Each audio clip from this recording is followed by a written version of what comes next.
Telangana capital news కి స్వాగతం. ముందుగా ముఖ్యాంశాలు.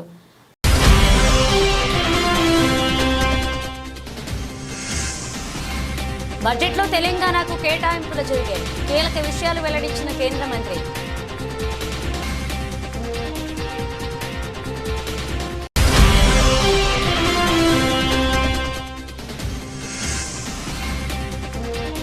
కుంభమేళాకు ప్రధాని మోదీ పవిత్ర స్నానంతో పాటు ప్రత్యేక పూజలు.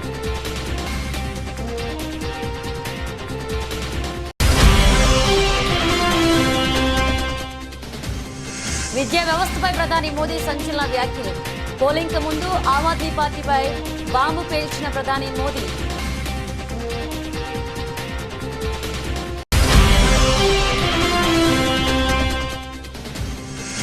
హైడ్రాపై దానం సంచలన వ్యాఖ్యలు. ఆ విషయంలో నో కాంప్రమైజ్ అంటున్న MLA.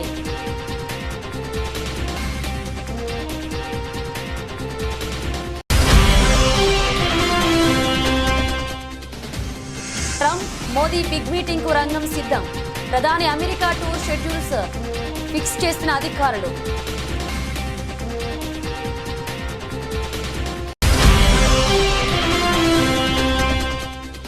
Hyderabad to Bengaluru bullet రైలు కేవలం 2 గంటల్లోనే హై స్పీడ్ కారిడార్ నిర్మించాలని నిర్ణయించిన రైల్వే శాఖ.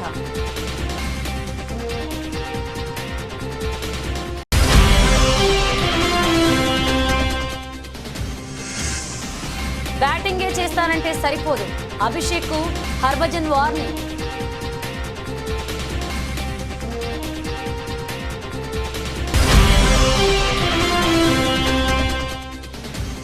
భారీ నష్టాల్లో స్టాక్ మార్కెట్లు. 500 పాయింట్లకు పైగా లాభంతో మొదలైన సెన్సెక్స్.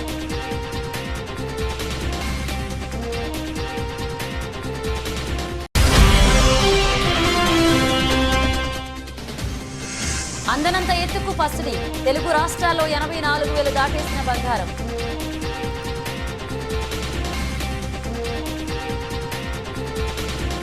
తెలంగాణకు కేంద్ర బడ్జెట్లో రైల్వేకు 5,337 కేటాయింపులు జరిగాయని రైల్వే శాఖ మంత్రి అశ్విని వైష్ణవ్ అన్నారు.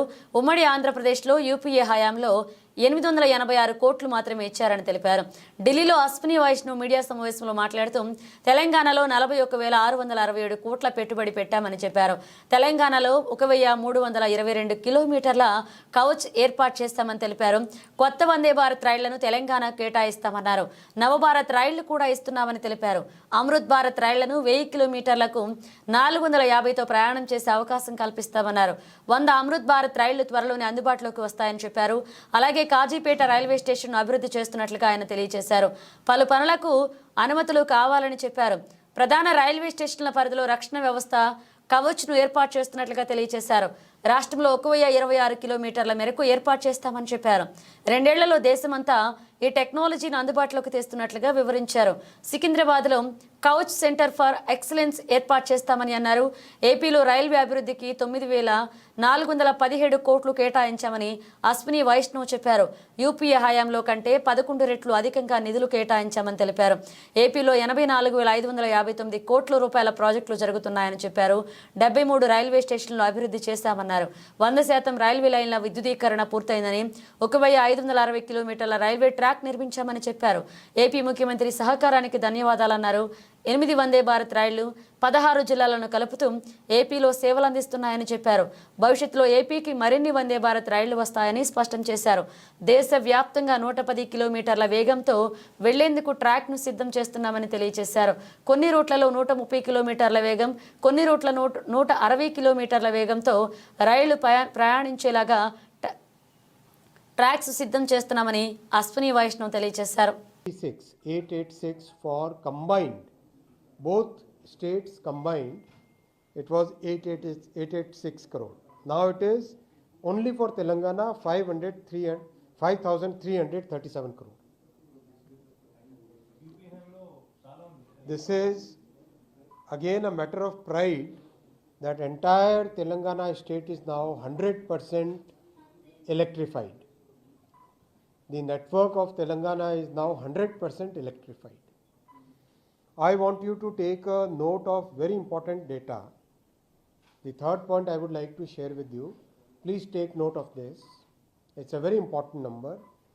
the total investment of railways in the state of Telangana is 41,677 crore rupees. 41,677 crore rupees. Investment means investment in new railway lines, in electrification now completed already, but some lines will be upgraded, then new stations to be done, new workshops being upgraded, Kazipet station, Kazipet production unit being created, upgraded, being set up. So combined all that total investment is 41,677 crore rupees. Most railway projects have a time period, land acquisition, permits, forest approvals, then comes the construction phase. So this is the investment being done for the projects which are sanctioned as on today. This will obviously, as projects get completed, this amount will reduce, and more projects get added, this amount will increase, right? Telangana takes the lead in installing Kavach because most of the testing and development work is being done in Secunderabad, where the Center of Excellence for Kavach is located. Center of Excellence for Kavach is located in Secunderabad. So in Telangana, 1,326 kilometers of Kavach will be installed.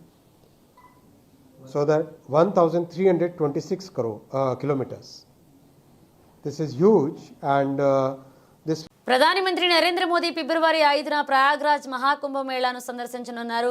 ప్రతిపాదిత schedule ప్రకారం మోదీ ఉదయం 10:30 గంటలకు ఫిబ్రవరి 5న ప్రయాగ్రాజ్కు చేరుకుంటారు. ఆ క్రమంలో ప్రధాని మహాకుంభమేళాను సందర్శించే సమయంలో ప్రత్యేక పూజలతో పాటుగా పవిత్ర స్నానం చేయనున్నారని తెలుస్తుంది. ఆయన ప్రయాగ్రాజ్లోని అరయిల్ ఘాట్కు చేరుకుని అక్కడి నుంచి గంగా, యమున, సరస్వతి నదుల సంగమ స్థలమైన సంగం వద్ద పడవ ప్రయాణం చేస్తారు. ఆ క్రమంలో అక్కడి పవిత్ర సంగమ నదుల్లో ఆయన పవిత్ర స్నానం చేయనున్నారు. మోదీ ఆ తర్వాత భక్తులతో సంభాషించడం, ఆయా ప్రాంతాలలో పర్యవేక్షణ నిర్వహించడం, 2025 మహాకుంభమేళా కోసం నిర్వహించిన ఏర్పాట్లను పరిశీలించడం వంటి కార్యక్రమాలలో పాల్గొంటారు. మేళా అధికారులు వివరించినట్లుగా ముందుగా నిర్ణయించబడిన షెడ్యూల్ ప్రకారం ముఖ్యంగా స్టేట్ పెవిలియన్, నేత్ర కుంభ్ సందర్శనలో మార్పులు చేస్తామని అధికారులు ప్రకటించారు. దీంతో ఆయనకు కుంభమేళా ఒక ప్రత్యేకమైన ఆధ్యాత్మిక అనుభవాన్ని ఇవ్వనుంది. ఫిబ్రవరి 5 ఒక ప్రత్యేకమైన రోజు, ఎందుకంటే ఇది మాఘ అష్టమి, భీష్మాష్టమి వచ్చిన రోజు. ఈ రోజుకు హిందూ సాంప్రదాయంలో ఆధ్యాత్మిక విశేషత కలిగి ఉంది. మాఘ అష్టమి హిందూ మాఘమాసం 8వ రోజున జరుపుకునే పవిత్రమైన రోజు. ఈ రోజున భక్తులు త్రివేణి సంగమ స్థలంలో పవిత్ర స్నానాలు చేస్తారు. ఆ క్రమంలో ఆధ్యాత్మిక సాధనలు, పూజలు, ధ్యానాలు, దాన ధర్మాలు నిర్వహించబడతాయి. ఇది గుప్త నవరాత్రి సమయంలో కూడా వస్తుంది. हरोहरा His Excellency President Prabowo, Murugan temple trust के chairman Pa Hashim, managing trustee doctor Kobalan, dignitaries, Tamil Nadu और इंडोनेशिया के पुजारी एवं आचार्यगण, इंडियन डायस्पोरा के सदस्य, इस पावन अवसर का हिस्सा बनने वाले इंडोनेशिया और अन्य देशों के सभी साथी और इस दिव्य भव्य मंदिर के निर्माण को साकार करने वाले सभी कारीगर बंधु, ये मेरा सौभाग्य है कि मैं जकार्ता के मुरुगन टेम्पल के महाकुंभ अभिषेकम जैसे पुनीत कार्यक्रम का हिस्सा बन रहा हूं.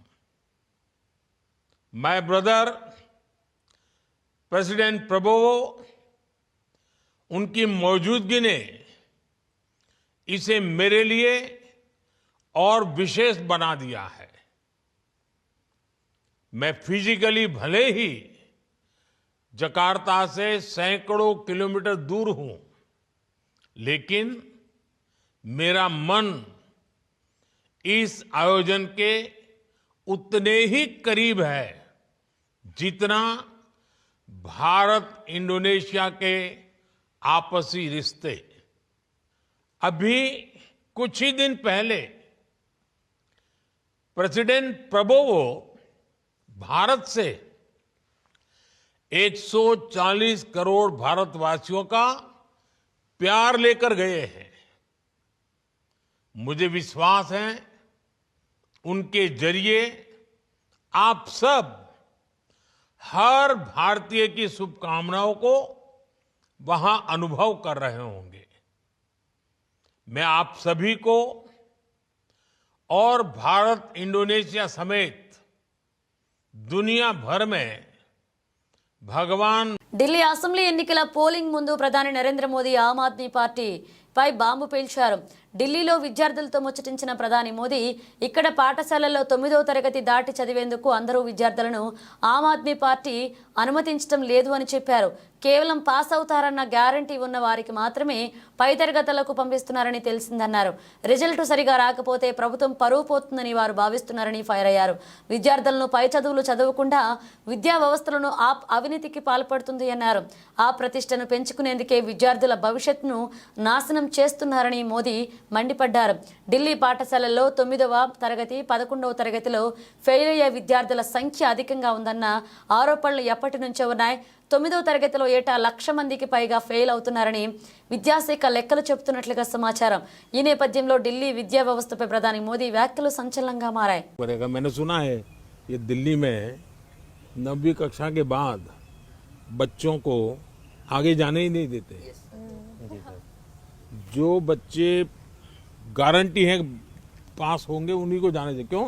क्योंकि उनका रिजल्ट खराब हो जाएगा तो मेरी सरकार की इज्जत खराब हो जाएगी, इसलिए बड़ा बेईमानी का काम होता है। ఖైరతాబాద్ ఎమ్మెల్యే దానం నాగేందర్ సంచలన వ్యాఖ్యలు చేశారు. హైడ్రా విషయంలో వెనక్కి తగ్గేది లేదన్నారు. పేదల ఇళ్లు కూల్చుతామంటే ఊరుకోనన్నారు. తనకు ఎలాంటి నోటీసులు రాలేదని చెప్పారు ఆయన. అధికారుల విషయంలో కాంప్రమైజ్ అవ్వనని దానం తేల్చి చెప్పారు. వైఎస్ హయాంలో కూడా తాను కాంప్రమైజ్ అవ్వలేదన్నారు. తనపై 173 కేసులున్నాయి, పోతే జైలుకు పోతా అని దానమన్నారు. తన ఇంట్లో వైఎస్ కేసీఆర్ ఫోటోలు ఉన్నాయని చెప్పారు. ఎవరి అభిమానం వాళ్లది, ఇష్టమైన నేతల ఫోటోలు ఉంటే తప్పేంటంటూ ప్రశ్నించారు దానం. హైడ్రా విషయంలో తొలి నుంచి అసంతృప్తిగా ఉన్నారు దానం.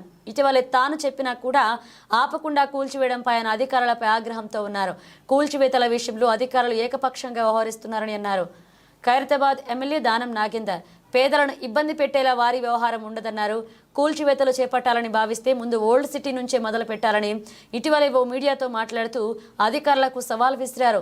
ఈ అంశంలో తమకు నిద్ర లేకుండా పోయిందన్నారు. కొందరు అధికారులు తామే సుప్రీం అన్నట్లుగా వ్యవహరిస్తున్నారని ఆరోపించారు దానం నాగేందర్. అధికారులకు పూర్తి స్వేచ్ఛ ఇస్తే ప్రభుత్వాలు నిలబడవన్నారు. అధికారులు ప్రభుత్వం కంట్రోల్లో ఉండాలని, ప్రభుత్వ నిర్ణయాలకు తగ్గట్టుగా నడుచుకోవాలని అభిప్రాయపడ్డారు. ఇలా ఖైరతాబాద్ లో అయిందని కాదు, రేపు ఇంకో దగ్గర అయితే కూడా వస్తాను నేను. ఎందుకంటే ఇలా చేయకూడదు అని చెప్తున్నాను నేను. అందుకే చెప్పాను, ఇది ఒక పాలసీ డిసిషన్ కింద తీసుకుంటే ఒక నోటీస్ ఇవ్వండి, ఒక పబ్లిక్ నోటిఫికేషన్ ఇవ్వండి అధికారులకు చెప్తున్నాను నేను. మీరు ముఖ్యమంత్రి గారి దగ్గరనో లేకుంటే డిపార్ట్మెంట్ నుంచి ఏదైనా ఆదేశాలు వస్తే నోటిఫికేషన్ ఇచ్చి ఈ ప్రాంతంలో ఇది సెట్ బ్యాక్ ప్రోగ్రామ్ ఉంది అని చెప్పండి. మరి పెద్ద పెద్ద బిల్డింగ్లు నేను చూశాను, నేను అదే చెప్పాను ఆ డీసీపీ గారికి. పెద్ద పెద్ద బిల్డింగ్లు వాళ్ళు సెట్ బ్యాక్ చూపించారు, కానీ దాని పార్కింగ్ కింద వాడుకుంటారు. ఆ సెట్ బ్యాక్ ఇచ్చిన తర్వాత ఏదైతే ప్యాసేజ్ వదులుతారో అది పెడెస్ట్రియన్స్ వాడడానికి మరి నడిచే వాళ్ళకు దారి అది. మరి అదే అక్కడ పెట్టిన దాన్ని ఎక్కడ కూడా గులగొడతలేరు. నేను రోడ్ నంబర్ 46 మొత్తం అదే ఉంది. రోడ్ల మీదే వదలం మాత్రం సెట్ బ్యాక్ వదిలారు. ఆ సెట్ బ్యాక్ ని మొత్తం మేము వాళ్ళ పార్కింగ్ కింద వాడుకుంటారు. నడిచేవాడు ఎలా నడవాలి, అక్కడ ఎవరు చూస్తలేడు. బంజారాయిల్ రోడ్ నంబర్ 1 కానీ 2లో కానీ అక్కడ మెయిన్ రోడ్ మీద ఉన్నాయి. బస్తీలలో ఏం పని అంటుండే. కాబట్టి బస్తీల జోలికి రాకండి దయచేసి అని నా కోరిక. నాకేం సంబంధం.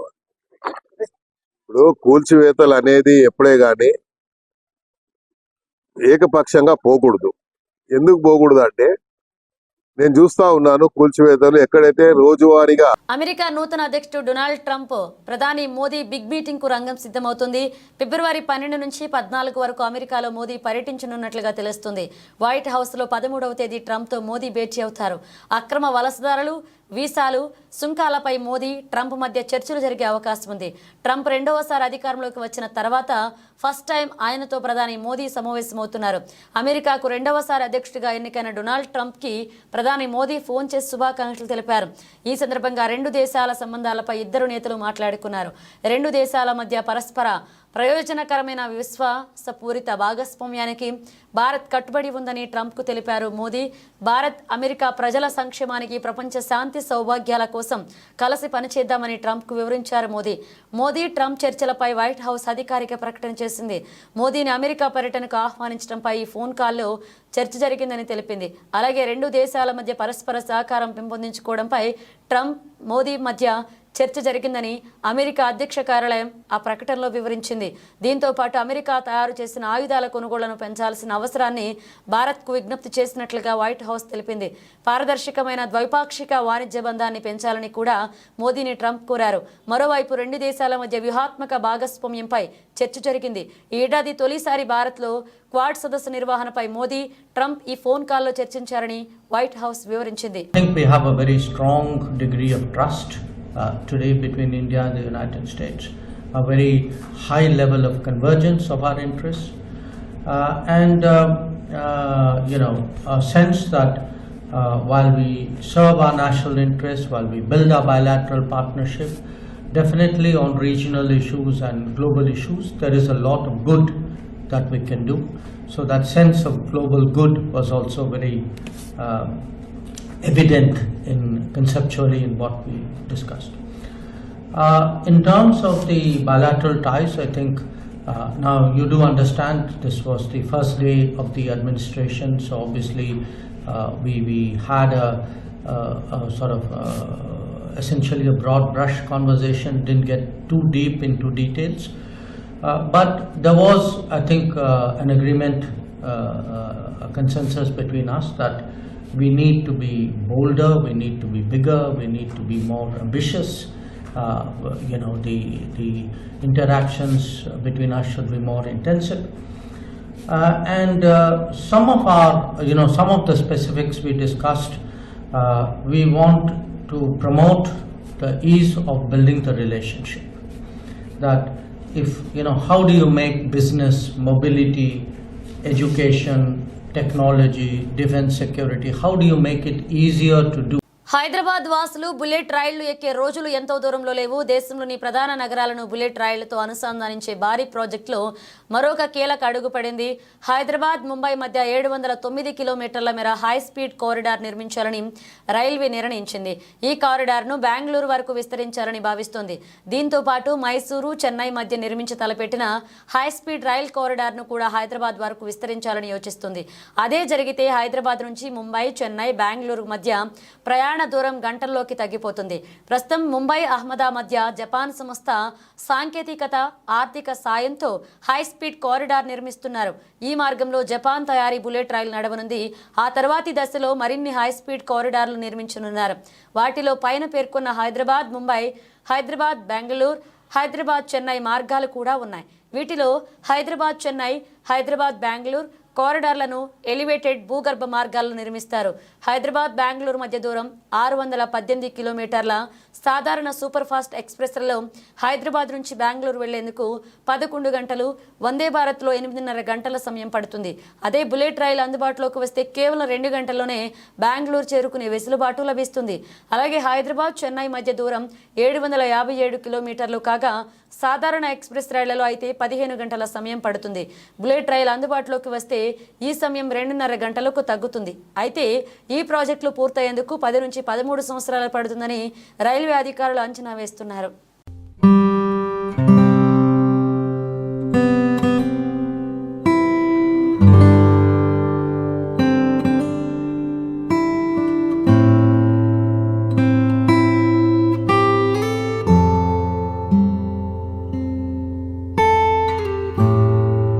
భారత young opener Abhishek Sharma super సెంచరీతో ఓవర్ నైట్ హీరో అయిపోయాడు.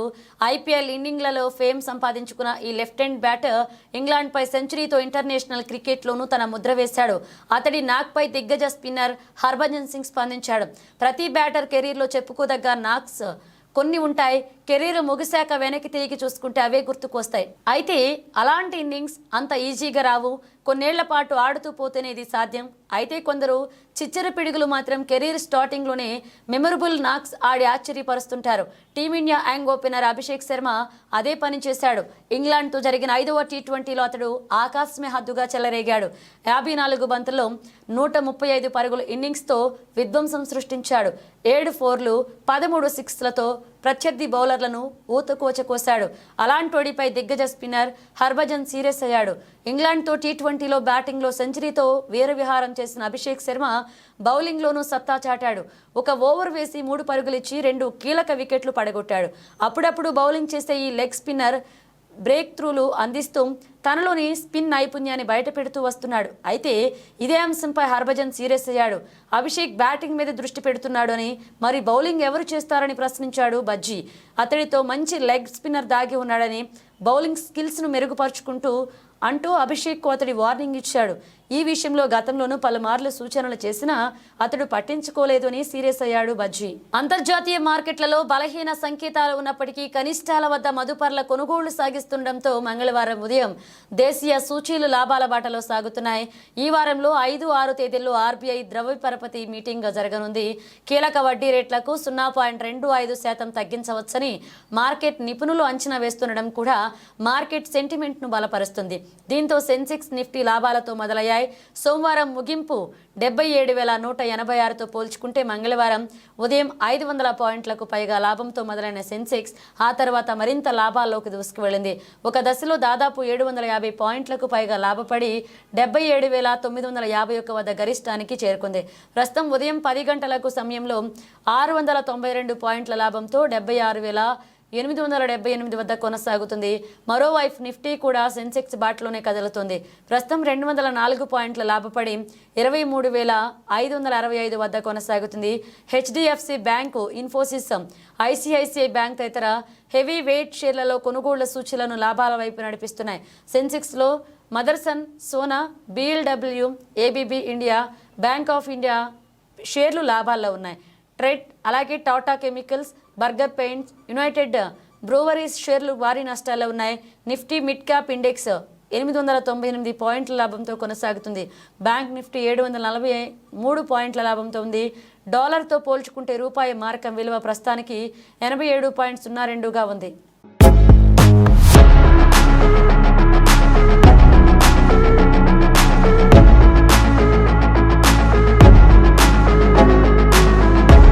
బంగారం ధరలు భారీగా పెరుగుతూ పోతున్నాయి. ఆకాశమే హద్దుగా పసిడి ధరలు దూసుకు వెళ్తున్నాయి. గోల్డ్ ధర ఏకంగా 1,00,000కు చేరువవుతుంది. దీంతో అటు పసిడి ప్రియులకు కొనాలి అంటే బగ్గమంటున్న ధరలతో చుక్కలు కనిపిస్తున్నాయి. ప్రధానంగా హైదరాబాద్ సహా తెలుగు రాష్ట్రాల్లో gold rates all time record స్థాయిని తాకడంతో సామాన్య మధ్యతరగతి ప్రజలు ఆందోళన వ్యక్తం చేస్తున్నారు. గోల్డ్ ధర పెరగడానికి ప్రధాన కారణం అంతర్జాతీయంగా నెలకొంటున్న పరిస్థితులే అంటున్నారు మార్కెట్ విశ్లేషకులు. మరోవైపు పెళ్లిళ్ల సీజన్ ప్రారంభమైంది. ఈ నేపథ్యంలో బంగారు ఆభరణాలు కొనుగోళ్లు చేసేందుకు జనం ఎక్కువగా ఆసక్తి చూపిస్తున్నారు. ఈ కారణంగా కూడా బంగారం ధరలు భారీగా పెరుగుతున్నాయి. భారతదేశ వ్యాప్తంగా ఈరోజు బంగారం ధరలు పరిశీలించినట్లయితే 22 క్యారెట్ల బంగారం ధర 1 గ్రాము 7,704 కాగా 24 క్యారెట్ల బంగారం ధర 1 గ్రాము 8,404గా పలుకుతుంది. ఇక దేశంలోని ప్రధాన నగరాలు, పట్టణాల్లో పసిడి ధరలు ఎలా ఉన్నాయో పరిశీలించినట్లయితే హైదరాబాద్ 10 గ్రాముల పసిడి 22 క్యారెట్ల ధర 77,040గా ఉంది. 24 క్యారెట్ల బంగారం ధర 84,040గా కొనసాగుతుంది. విజయవాడలో 10 గ్రాముల పసిడి ధర 22 క్యారెట్ల ధర 77,040గా ఉంది. 24 క్యారెట్ల బంగారం ధర 84,040గా కొనసాగుతుంది.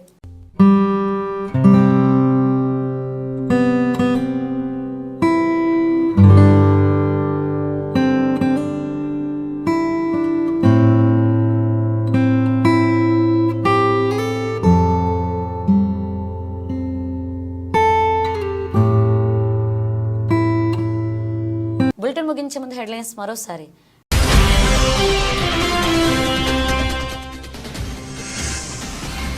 బడ్జెట్లో తెలంగాణకు కేటాయింపులు జరిగాయి. కీలక విషయాలు వెల్లడించిన కేంద్ర మంత్రి.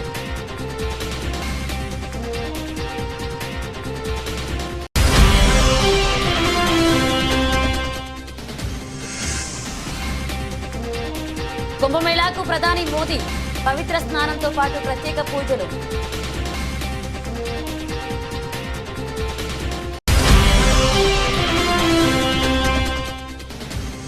విద్యా వ్యవస్థపై ప్రధాని మోదీ సంచలన వ్యాఖ్యలు.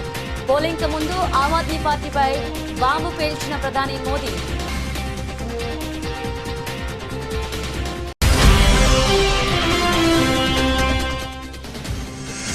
హైడ్రాపై దానం సంచలన వ్యాఖ్యలు.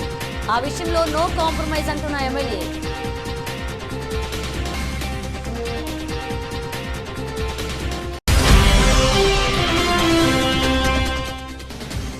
ట్రంప్ మోదీ బిగ్ మీటింగ్ కు రంగం సిద్ధం. ప్రధాని అమెరికా టూర్ షెడ్యూల్స్ ఫిక్స్ చేసిన అధికారులు.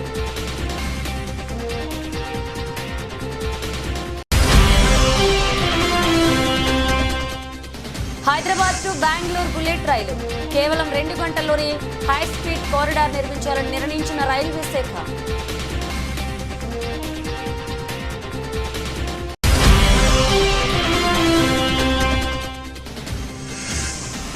బ్యాటింగే చేస్తానంటే సరిపోదు, అభిషేక్ కు హర్భజన్ వార్నింగ్.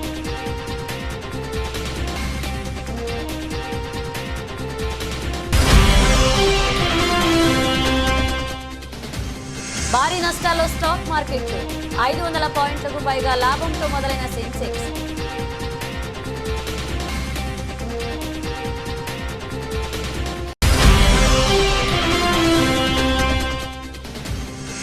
అందనంత ఎత్తుకు పసిడి. తెలుగు రాష్ట్రాల్లో 84,000 దాటేసిన బంగారం.